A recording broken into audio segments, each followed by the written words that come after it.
We're here at the 2017 PAA meetings, and this is part of the PAA Oral History Project, in which we've been interviewing past presidents of the PAA, and we go all the way back to 1948. And today we have the great pleasure of interviewing Andrew Cherlin, our 2001 past president of the PAA. Now, currently, I've got it right, you're the Benjamin H. Griswold III Professor of Sociology and Public Policy at Johns Hopkins University. So what we'd like to do is start off with a series of, I guess it's biographical type information in terms of how you got interested in the field and a description of how your career progressed in the context of your interest. So can you tell us a little bit about, say, where you grew up and how you got into sort of an interest in, particularly in your case, family issues? So I was actually an engineering major as an undergraduate, and I realized just too late to switch my major that I really didn't want to be an engineer. And I got interested in city problems, in urban issues. And I taught high school for a couple of years, thinking about what I might want to do, and then decided that sociology would be a good way to pursue my interests. So I went to UCLA for my graduate work in sociology, and I got an interest in family issues. They were overlapping with city issues, of course. And I worked with Valerie Oppenheimer, my advisor at UCLA, who was later a PAA president. But I never took a demography course. I never really thought of myself as a demographer. I can now admit that I've never actually calculated a life table myself. I've looked at many of them, or a Lexis diagram, which to me is fairly opaque. So why am I then a demographer? Well, after I finished my PhD, I was interested still in family issues, and I was looking around for an intellectual approach that fit the way I was thinking about the issues. I went to the meetings of a Family Studies Association, the National Council on Family Relations, and didn't really find anything that I particularly grabbed onto intellectually. So I wandered into the PAA annual meeting once, and suddenly found a very good group of people, many of them junior people like myself, who were interested in family issues and approached them from what I saw then was a demographic perspective. And I thought, this is for me. Those people were people like Linda Waite and Arlen Thornton, who were then also assistant professors who became presidents of PAA afterwards. Soon afterwards, people like Suzanne Bianchi and Sarah McClanahan. So I found a number of people who were interested in all that. Now, I can continue more, but you can... Well, can I just go back a spec? So it's kind of interesting. So you graduate from Yale, and then you actually are a high school teacher for several years. Right. And in terms of, can you come up with why you picked UCLA as your graduate school? Yes, I picked UCLA as my graduate school because my wife wanted to go to California, and I was rejected at Stanford and Berkeley. I think I looked very strange. I was an engineering major who was teaching high school, had no background in demography, and I think I looked like a big risk to admissions committees, so I went to UCLA, which worked out well because it was the Bill Walton years and the basketball team was great, and I got to work with Valerie Oppenheimer, so it was a good decision in retrospect. Now, Valerie Oppenheimer, she was a young junior faculty at that time, so I mean, she wasn't one of the big names in the field at UCLA. You had Ralph Turner, and you had... Right. Did you work with other, how quick was it you were finding Valerie Oppenheimer? It took me a year or two. There was another professor named Robert W. Hodge who later moved to Chicago, who I worked with. I took a wide variety of courses with the very broad UCLA department, but gravitated toward Valerie Oppenheimer, who hired me as a research assistant. Wow. She was at that time a junior faculty member. She was not getting a lot of respect from the department or even yet the profession. As a woman, she had a very hard time converting her non-tenured track position into a tenured track position and then getting tenure. So she was pretty junior at that point, and Judith Trees, another demographer, and I were her first graduate advisees. Right. And she was just coming out with her big books on women's labor force. She had actually just come out with her big book called Women's Labor Force in the United States. It was a hard-to-get monograph published by an institute at Berkeley, but a lot of people in the field were reading it. Right. And did she teach a family course at UCLA? She taught a family demography course, which I did take. Yeah. and she was interested in the labor force, of course, and women's roles in the labor force was the most interesting thing she was into. So that's where I gravitated toward all this. And how about your dissertation? My dissertation was on economic factors in divorce. Here again, kind of taking off from Oppenheimer's interest in women's labor force participation and how it affected families. So that was my dissertation. It came out of my interest in kind of what was happening in cities, the rise of single-parent families, and so forth. And that was your first publication, I think, in Demography. Right. And was on kids and divorce. Yes, that's right. What do kids do Right. vis-a-vis divorce? I thought Right. that was kind of interesting. And that so it was really one big mentor, Valerie Oppenheimer, that really got you going. Yes, and I Right. think, and so to some extent, the PAA was my mentor after I graduated. Because when I started going to the meetings in 1976, my perspective really had not gelled. And as I said, I didn't think of myself as a demographer. But by going to the meetings and keeping in touch with and exchanging information with other people there, I think it helped a lot. We interviewed Arlen Thornton yesterday, and he came up with a very similar story. How did you get interested in the family? And he was saying, well, he went to a PAA meeting, and he happened to sit in on a session that Paul Glick gave. And he said, oh my God, this is what I really like. And it was that one session that really turned his interest into family. And you're coming up with a kind of similar type story, except you did have Valerie Oppenheimer. Well, here's what was happening with the PAA. In the 1960s and early 70s, the PAA was still about the population problem. Right. How to reduce the birth rates. In a huge proportion of all the people who attended the meeting or presenting papers were presenting on fertility. Some on mortality, because we wanted to get death rates down. But fields like family and household demography and also migration were very underdeveloped. But there were a lot of changes happening right at that time in the American family. And so there was a good group of people who were interested in these changes, and I think that group attracted people like Arlen Thornton and me at the time. And you've mentioned those several sort of also young academics at the time. How important has that network been to you sort of throughout your career? Have you all stayed in touch, even being in different places, and worked together and exchanged ideas? Oh, definitely, we have. And the group of family and household demographers has expanded greatly, and that is my network. That's why I am a PAA member. And that network has expanded greatly since the early 70s, so that there have been many PAA presidents now who would do family and household demography, and there are lots of sessions on it. It was not always like this. It was very much dominated by fertility for very good reasons in the 60s and 70s. And it's really only as the huge family changes happened and as the American birth rate declined that the PAA kind of diversified a bit into family and household demography.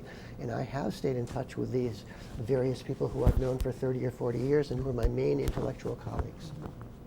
Now, if you think about population centers and the funding for population centers, you could see in the context of, particularly when you're doing a graduate school, that you had major population centers. They all had an international focus, and they all had a family planning fertility focus to it. And you went to UCLA, so in some ways that's probably nice for you because you weren't funneled into a particular area that wasn't of great interest to you. Right. So you were lucky. UCLA did not have a population center at that time, Right. didn't see it themselves as population people. I didn't see myself as a demographer. When I got to Johns Hopkins, I started teaching a course in demography, had to do a lot of reading, but did it well. And when people asked me if I was a demographer, for the first several years I said no. And then I got tired of saying no, so I said yes. And then several years after that, I realized I was a demographer. Right. Exactly how that happened, I'm not sure, but it was a transformation that did occur. Now, I think from the first time you appeared in Johns Hopkins, you had a joint appointment. So you were in their public health, population, reproductive health department. Yes. Is that where you taught the demography course? Yes, I taught a demography course that had graduate students in public health Right. and some undergraduates in it. It was a social demography course. I taught it with John F. Kantner, Right. Who was studying adolescent fertility. And at Hopkins, as everywhere, there was a big emphasis on fertility Right. and bringing down the growth rate. Phyllis Piotro was there at the time, I think. Yes, Right? yes, And USAID contracts and yes, definitely. some interesting stuff going on Yeah. at Johns Hopkins. And you were there from the beginning, but it sounds like you were more focused on sort of the sociology department and family.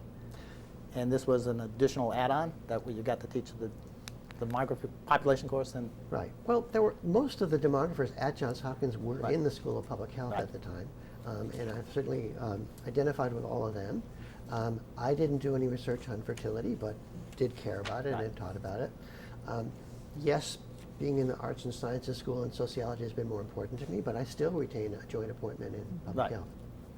now, if you think about progression in terms of topics that really interest you over time, we can look at your books and see a lot of continuity. So that first one is marriage and divorce, and I think you did a joint one with Frank Furstenberg on marriage and divorce, and the marriage go-round is more comprehensive, but it's a lot of similarities. And then you've got some new ones, that the grandparent book with Frank Furstenberg too. Now, how did that sort of combination, you and Frank writing on these topics, come about? As a graduate student, I had read some work that Frank Furstenberg was doing. He was, I think he's 8 years older than me. He Right. was probably by that point an associate professor by the time I met him. I wrote him a letter, of which I still have a copy. And So he was at Penn. He was at Penn, and Right. I wrote him a letter in '76 or '77. And I said, we really ought to talk. And we arranged to meet at the 1977 or '78 American Sociological Association meetings, found that we had a lot in common, and collaborated for many years after that. So this is somebody identified as doing work I was interested in and sent a letter to, and things worked out well. And how about the grandparent book was so interesting because nobody had actually really written much on that particular family role, grandparent. And so who thought of that one? Now, let's do a book on grandparents. Right. Frank Furstenberg had the idea of doing a book on grandparents. He had done a national survey of children, and he said, why don't we see if we can get funds to interview the grandparents of the children that I've just surveyed, and write a book about it. So we applied and did get some funds from the National Institute on Aging to interview the grandparents of the children, interviewed them, and wrote a book. So it was Furstenberg's idea to do that, and he invited me to collaborate with him, which I was happy to do. Right. And if you think about your long-term interest in marriage and I would say divorce and remarriage as well,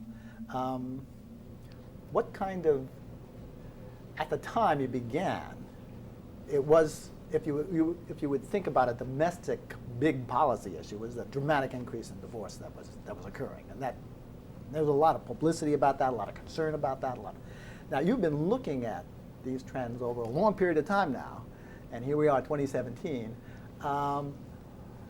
What's changed in the context of not just your writing, but your thinking about divorce and marriage in the U.S. that has motivated you? Here's what's changed about divorce and remarriage in the U.S. In the 60s and 70s, when I was in graduate school and an assistant professor, the divorce rate was rising very heavily, very much, across the board in the U.S. And I was interested in it in part because the biggest increases were among people with least education and least income. In about 1980, the divorce rate peaked. I predicted wrongly, Furstenberg predicted wrongly, that those increases would not be reversed. But in fact, the divorce rate has declined, and the heaviest decline has been among the well-educated. So that among people with college degrees, the divorce rate's probably now back to what it was in the 1960s. What we've seen since 1980, what I did not anticipate in my early career, which I think no demographer anticipated well, was the strong class division that we're now seeing in family life, with lower divorce rates, more children being born in marriage to the college educated, and almost a different pattern of family life among people without a four-year college degree. So that's a huge change that nobody really anticipated during the time when I was in grad school and was a young professor. Okay. Now, if you think about your most recent book, where you're basically a history of working class family, you can almost see this increasing relevance of social class in your thinking, particularly as it applies to the family. It's obviously present there in the context of divorce, but is that's what driving you a little bit in terms of that new focus on, well, we got to take a look at what's going on, particularly in the context of working class families in the U.S. and it's much more. Well, I'll let it go at that. When I first got interested in families, it was in the context of my interest in low-income people and in urban issues. But then I got very interested in issues that were happening to all classes, the decline in marriage, the rise in divorce. They kind of dropped the cities in the class part for 15, 20 years without really thinking about it. The book I've written recently on the working class family, in a sense, gets me back to the perspective on family life I wanted to take as a graduate student, which is a class-based perspective. And the reason I was drawn to it is because of the huge changes in the family lives of working class Americans, which are making them look more and more like Americans with the least education, making them less look like the college educated. That got me interested in writing a book about what's happened to the working class family. Okay. And Now- can I actually sure, ask go a ahead. question? So the issues that you've been working on have such policy salience, and continue to have.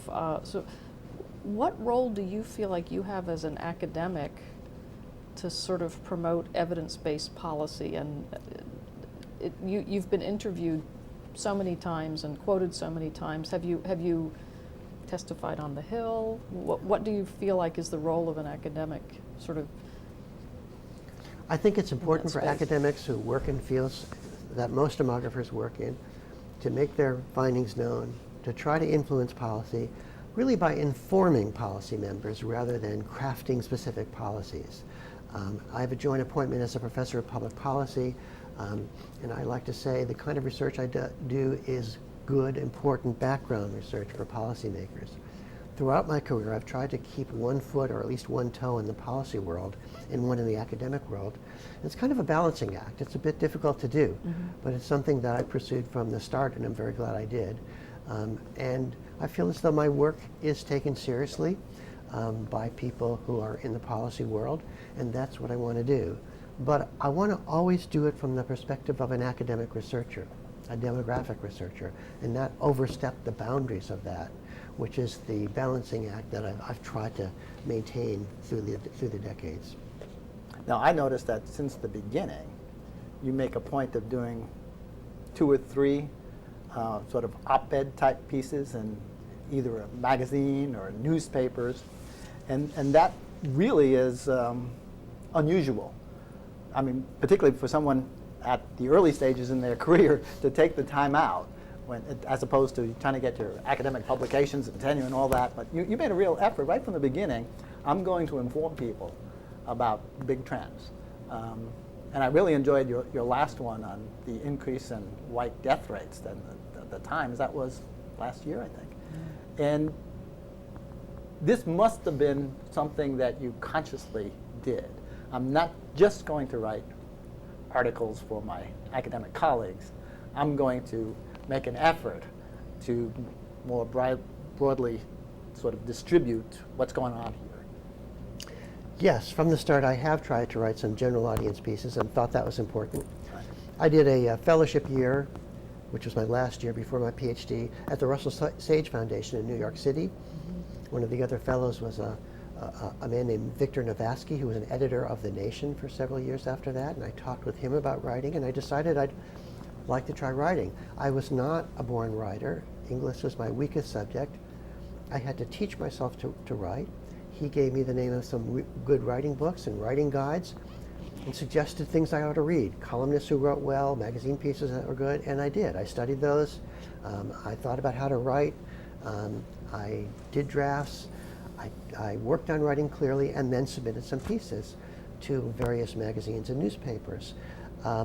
When I told that a senior colleague of mine at Johns Hopkins that I was going to do that, she said, I think writing for popular places is a great thing. Scientific American is a wonderful publication. I said, no, that's not really what I'm interested in. I think they were a little scared at Johns Hopkins that I would not concentrate on academic writing, or that writing for a general interest audience would somehow hurt my chances in my career. In fact, it has helped them. because part of that general audience in settings like the New York Times is every demography professor in the country who reads your Right, work. exactly. And in fact, it gets your name out there. So I would say to a junior colleague, within limits, you can spend time on this without hurting your career and possibly even helping it. Now, I've got a related question because you decided to write a textbook on the family. And it's, I think it was 1995, and we're up to edition 8. And it's, I used it in all my family courses right from the beginning. Oh, thank you. It's by far the best textbook on the family. And what's neat about it is that it does have a definite policy component. I mean, the title of it, Public and Private Families, is sort of sets you, say, oh, this is going to be intriguing. Now, you've invested a lot in the context of, it takes a lot of time and effort, particularly to keep that updated. Right. But how did you come up with that way of framing your general textbook on the family? Because nobody else has that clear policy type outlook. So in the early 1990s, the McGraw-Hill Publishing Company got in touch with me, and an editor there asked if I'd like to write a textbook on the sociology of the family. And I thought about it. I thought about the fact that at that time I had 2 children and who would go to college someday, and I had very little in my banking account. But I was very unhappy with all the textbooks that I saw in the sociology of the family, which are all about, at that time, how to have a happy marriage, the sequence of courtship, and how to pick a partner. Almost nothing on any public issues. So I said to the McGraw-Hill people, listen, I'll write a book for you if you let me write one that also has a more policy-oriented focus. I want to have a chapter on family policy. I want to talk about social issues like non-marital childbearing and divorce. I want to have a focus on what policymakers ought to think about that, in addition to the parts about emotion and romance and marriage. And they said, okay. And so I did that. At the time I wrote that textbook, there was not a textbook out there that had a chapter on public policy. There was no textbook that had a chapter on aging even. There wasn't much focus on other social issues like non-marital childbearing and the growth of single-parent families. It was all kind of help for you in figuring out your life. And welfare changes that were really happening just at that time. Yes, that's right. And there wasn't much focus on government social policies that affect families. So I wrote the first edition and kept true to my frame. As you noticed, the textbook title, Public and Private Families, was a statement that the textbook was going to be about the public dimension of families, and that was very unusual at the time I started to write this. But McGraw-Hill, to their credit, let me do it, and it turned out very well. It's been a big success in terms of the number of students who've used it. I'm pleased to see that you have. It's been used by more than 200 colleges and universities. I found that I liked it more than I thought. I did it at first in part, as I said, because I would like my children to go to college and I didn't have anything in my bank account. So there were some economic reasons at the start. Right. And I didn't know how much I'd like it, but I found I did like it. After the first edition, it's much less of a job to revise the textbook, and I found I enjoyed the task every 3 years of reading through the literature, deciding what students ought to know, and rewriting parts of the textbook. So because I liked it more than I thought, I have kept up with it. And most of the material in that textbook now was not in the first edition 20 years ago, but the perspective is still very much the same, which is family is something that's about you, your private world, your kinship, your marriage, your partners, but it's also about public issues that affect us all. And we need to study both of them if we're going to have a well-rounded view on the family. So that was not the perspective of the family field when I started this. And I did notice, since I used all these editions up to the 7th, that you were able to introduce into the textbook almost right away your new, more academic areas of interest. The findings in terms of significant differences by social class sort of snuck their way in there and became more and more prominent. And the textbook is actually an easy way of finding out what you're really doing with very up-to-date information. So it should be more than just undergraduates reading this. No, thanks very much. You know, it is looking through all of those editions is a way to see how the field has evolved, because I was drawing on the field and embracing things. In 1996, there was a major reform of the welfare laws. I brought that into the last chapter, and as other issues have waxed and waned, they have been in there. So it's kind of my judgment. The textbook editions are now my judgment of what's new that we ought to know. And what did we know a little bit too much of and could now be cut as we think about the field from really a social demographic perspective. I mean, I'm at heart a family demographer, and that textbook is at heart a book by a family demographer looking at U.S. families. Now, so far we've only focused on sort of your domestic interest. Now, you do have a more international set of publications as well. Can you tell us a little bit about that? That you're not just a U.S. family scholar. You have, I particularly like the, I forget the, see if I can remember the title of it, A Happy Ending to a Half Century of Family Change, that came out in Population Development Review as sort of a commentary piece about a half century of family change that really questioned what was a very optimistic perception of what's happening. And that's more than, that was all basically international, what you were talking about in that context. And you had done continually some international work. Can you tell us how that came about, how that happened?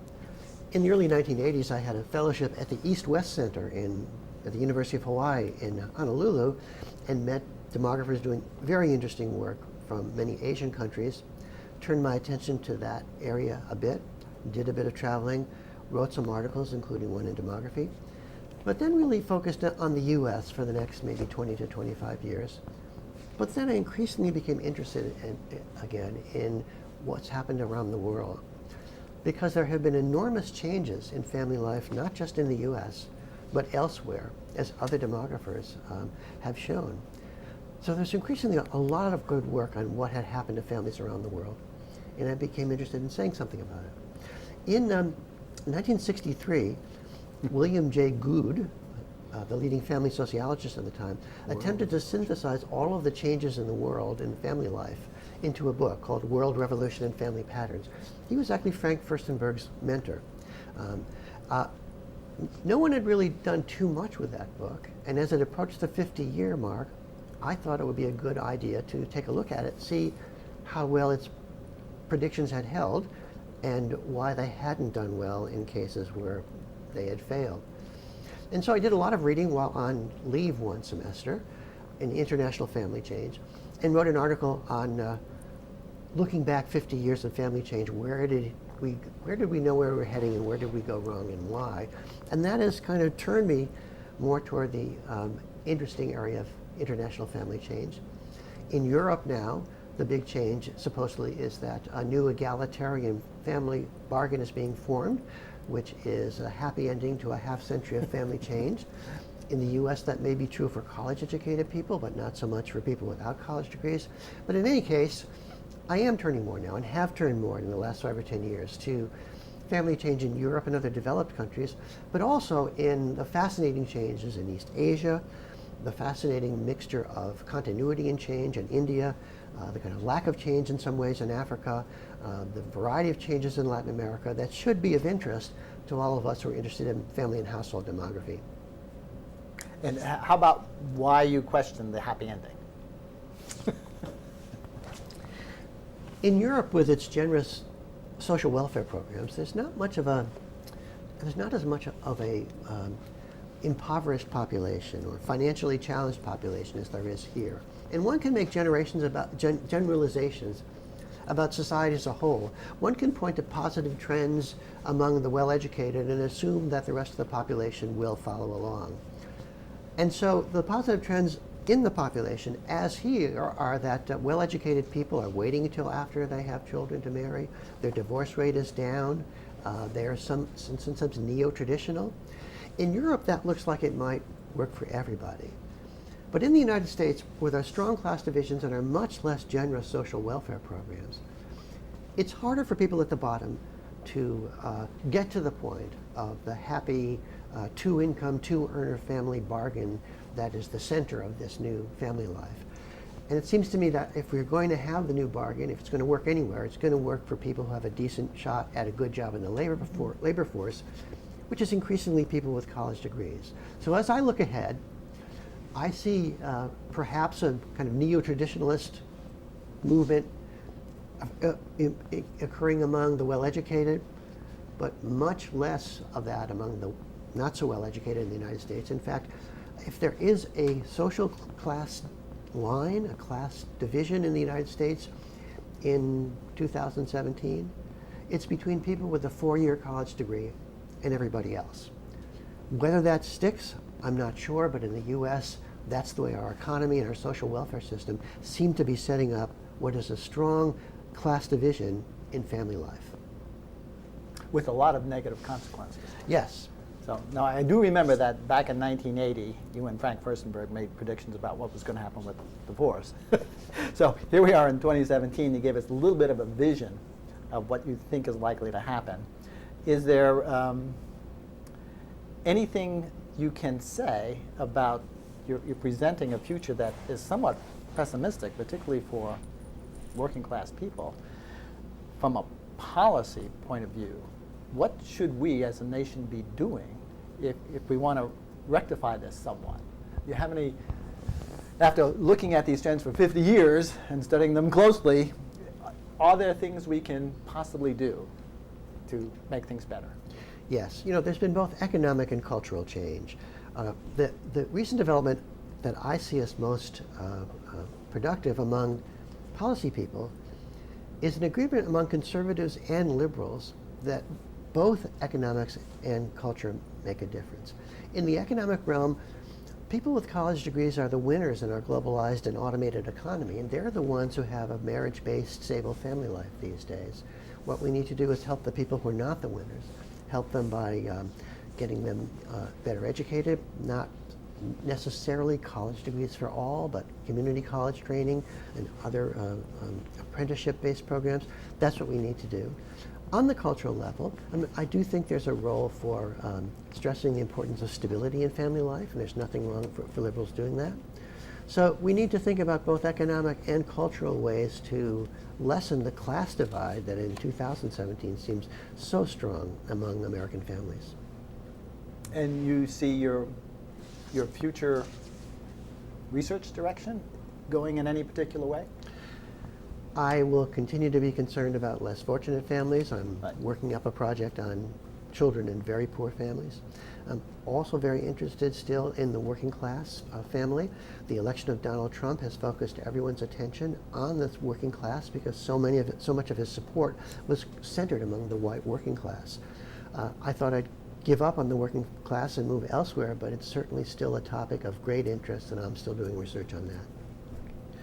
Now, can we switch gears, and we have Yeah. some time left, and Yeah. talk a little bit about the Population Association of America? And you already mentioned something kind of interesting, is that your initial arrival at a PAA meeting sort of gave you great direction to how you'd like your career to go. Can you recall when that was? What was that? About when was that first PAA meeting you attended? The first PAA meeting was either in 1975 or 1976. Right. I got my PhD in 76. Right. And I wandered into it not really knowing what to expect. Right.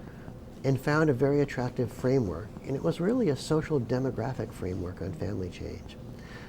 And that's what I found intellectually exciting, and that's where I gravitated. So the PAA, for me, was really the center of my intellectual growth during my early career, as it was for many people.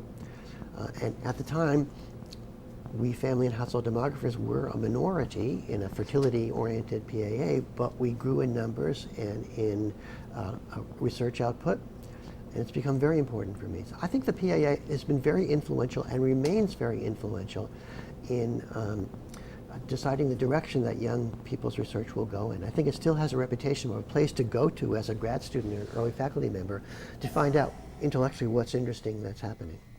So here we are, 2017. Your first PAA meeting was sort of 1976. So you've been going 41 years. In the middle, you're president. Yeah. You're president of PAA in 1999. You've got topical changes that you've mentioned. We've lost our sort of fertility control type focus that was quite clearly there, and we've broadened a bit. Anything else that's most noticeable to you over that course of 41 years in which you've been looking at this association? Gender composition? If I remember back then, it was a lot more male than it is today. When you take a look at who comes to a PAA meeting, it's particularly new arrivals. We've seemed to have shifted significantly in terms of the sort of the gender composition of who we are as PAA members. Anything that you've noticed along those lines? Well, certainly the gender composition has shifted, but in the part of the PAA I was interested in, which was family and That's right, household it was demographer, there over- were always Never strong women researchers, like Linda Waite early on, Sarah McClanahan, Suzanne Bianchi. I could mention many. And so we've always been, I think, a bit more gender balanced, and now that's true throughout the association. We still have a strong group of people interested in fertility. We still have a strong group of people interested in mortality. But what has changed is the growth of family and household demography and migration as those have become big issues. Migration was a backwater. I remember being on an NIH review panel with Douglas Massey in the early 1980s, and he was trying to bring the study of migration and segregation in demography up to the standards of the rest of the field, which he very amply succeeded in doing. But that was a big change from then to now. Can you remember your presidency at PAA, and what were the things you had to deal with back in 1999? Yes, I do remember my presidency in PAA, and here's what I had to deal with. I had a program that I had to put together. There was no computer program for it. Right. Okay. I had 13 pieces of paper for 13 different sessions at each time point spread around the rug in my living room.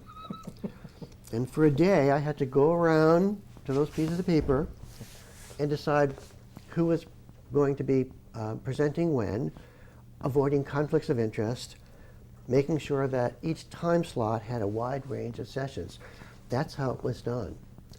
It was very labor intensive. It was also a bit smaller than today, so it wasn't quite as bad. But it was a hand-operated scoreboard, so to speak, and the president was the person who did that. So you did that in addition to writing a talk for the meeting. And that was it. Yeah. And we didn't have, I don't recall back then, we didn't have a financial crisis at all in the organization. No, I think That was- the yeah, the organization I think was the okay. organization has always been in good shape financially, as far as I know. It's well supported. It keeps its ambitions in line with its finances, which I think is a good thing, and they're continuing to do that. So in terms of the future of the organization, any particular challenges you can see? Or I mean, you're giving a very optimistic perception of where we're at and how we're about to enter into the future. Well, I think that the association is healthy, and the demographic perspective is healthy, but in an odd sort of way, we are losing our core, which is people who identify strongly as demographers first and other things second. That core was always about technical training that you needed to understand fertility, basically, to understand the birth rate and why it had been going up and going down. Princeton was a classic example of a place that taught people the techniques of demography.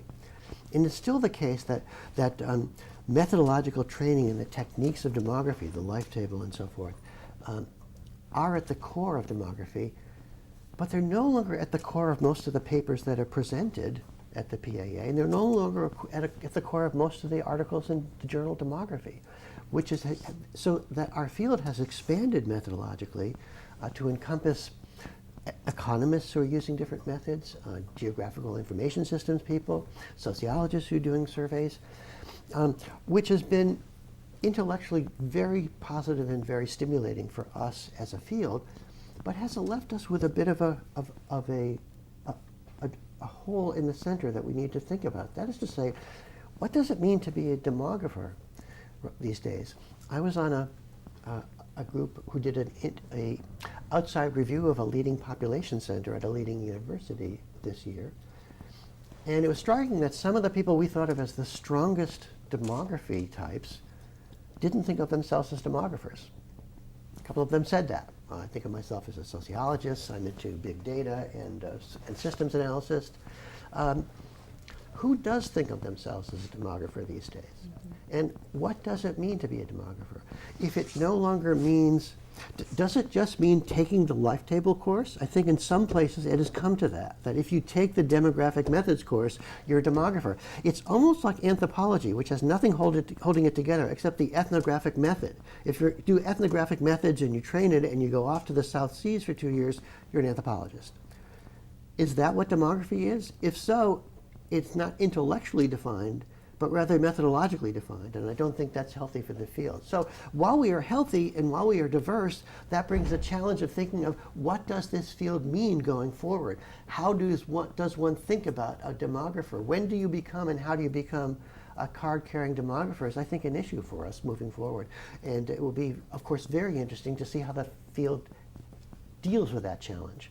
Now, you very nicely segued from PAA to the larger, field. the larger issue of demography, and in some ways it's kind of interesting because you're taking a perspective that tends to divide past PAA presidents. Some people are very, very optimistic about this sort of trend that you just described.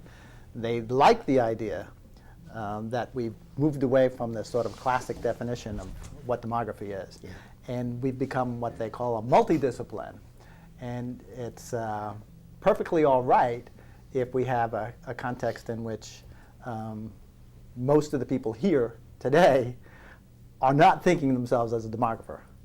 I'm an economist, and this is what I like to study. I'm a sociologist, and this is what I like to study. And there's sessions on it, and I can come. But they walk around and don't think about it. Now, at least, see, I went to a population center as a grad student. So this is Cornell back in 1969. So it's kind of similar, except it wasn't UCLA. We had that international focus, and we weren't presented with demography as a multidiscipline. We were presented with demography as it was the study of population, kind of like sociologists study society, and economists study the economy, anthropologists study culture. We've got this thing where we study population, and we have these primary demographic variables, and you can see how they're interrelated, and you can describe exactly how population might change by looking at fertility, mortality, migration, and you have life table techniques, and it was a set of data and a set of techniques, but all around a central core concept that was presented as something real. There really is something called the American population, and you study it with these techniques. And what you're describing is a rather dramatic move away from that. And in some ways, you're down to life tables as your only distinctive methodology, but we've lost our distinctive data sources as well. I mean, most demographers are not analyzing census data anymore. In fact, many European countries have done away with the idea of going around and taking a census, and everything is basically surveys and sampling, and in which case our techniques are not unique. Even our methodologies aren't unique. It's widely shared among quantitative social scientists. And you think that's a problem. Is there something we can do about it? If that's problematic, because it does seem to be the direction of the change. So it's very true that 30, 40 years ago, there was a clear definition of what demography was in method and in substance. In method, it was a set of techniques that allowed you to analyze population change in various aspects. In substance, it was about bringing the birth rate down, getting death rates down, looking at migration. It was very well defined, and also limited. What's happened is the association has broadened out tremendously, and everybody, myself included, thinks that's terrific. Okay, it's vibrant. It is still a vibrant intellectual community because it has moved forward and expanded and encompassed new developments. But to what extent is it about demography or about population? That word population in the PAA, what does that mean now? I know what it meant when the institution was founded. It meant the population problem, population growth, population change, migration. If it means more than that now, why are we still called the Population Association of America? Why not call it the Applied Quantitative Research Association of America, the Micro-Social and Microeconomic Association of America? What do we mean then by population? I'm not suggesting that's necessarily a problem. It's certainly not a problem for the PAA meetings. Certainly don't want to change the name. But there are people who use the term demography as well. And as the core has been lost, as those methods have become less central, one thinks about what is it that makes you a demographer? Is there something distinctive about the field of demography now that deserves support? And I think many of us are having some trouble finding that. And I think many of the more interesting people here think of themselves as another label first and demography second. Mm-hmm. Maybe that's okay. But we do have to think about what the core is as we move out. I think there still can be and is a core. There are new techniques that are now being used that we need to know about, like geographic information systems, like combining genomic information with social scientific information, with big data and analyzing that. So there are new sets of methods around these problems, and we should certainly embrace them. But I think we have to realize that the old core demography identification no longer really fits most people, certainly not most younger people, and we might want to pause and consider that at some point as we think about the future of the PAA. Do you think we need a new population crisis? So if we think about environment, climate change, where numbers of people and distribution of people again become sort of a central issue of global concern, we might get refocused on population again? We might. We are having a global migration crisis, right, and that is causing a big increase in migration, which is a traditional subject of the Population Association. So by following the lead of that crisis, we've expanded that. So what we are doing is responding to the changes in the world around us that have made migration, segregation, family and household issues important. And that's what's happened to the association too. It's very healthy. But it does mean the old core is not any longer at the core, and that the older method sequence, which is really about the kind of fertility-based life table, Lexis diagram, little IF, little IG, maximum fertility stuff that the Princeton people always taught, that's becoming less relevant. Mm-hmm. And I think some places are reluctant to give it up because it's the center of what demography means, but nobody really does much of that anymore after they finish the course. So we have to think then about what is demography or population research these days. Super, those are great thoughts. Now, great. Are there any questions we forgot to ask you that you would like to I wanted to get in that last part about right. the future and what PAA right. means and what, because it was striking to go to a review right. of a department this year and find that the people we thought were best said they weren't demographers. No, is there anything that any advice you would give someone just entering the field, that for whom this is their first PAA meeting and they've got the future, 2030, 2040, 2050, as part of their sort of academic career to look forward to? My advice is, first of all, come to the meetings and go to lots of sessions. This is one of the most serious places in terms of people attending sessions, high-quality sessions. You can learn a lot. The second is make some contacts, contact some senior faculty or senior researchers, and ask if they would meet you for a cup of coffee. This is, I know, hard to do, okay? But I did that when I was a junior faculty member, and nobody ever says no. Okay, there's no senior person who will say no to meeting you for 10 minutes or having a cup of coffee. And you can learn a lot from them, and they get to know you. So be more aggressive than you'd like to be. Get a little bit out of your comfort zone. Not only come to the meetings, but try to make some contacts, both with people in your generation who will have the new education and technique mastery that you do, but with some of the older faculty members who I think you'll find would be pleased to talk to you if you reach out to them. That's great advice. So I think you did a Great. wonderful Wow, job, thank and you, thank you yes. for all the insights. It was, Sure. It was really wonderful. Sure. Thank you very much. Thanks for giving me the opportunity to do this. Oh, it was great. And we always enjoy reading about you in the newspaper. Oh, thanks. Thanks. Yeah. Yeah, no, I've always tried Yeah, to. no, thank you for bridging that the policy and Thanks. the academics. Yeah. Appreciate it. Oh, this was fun. Yeah, it really was. And I think.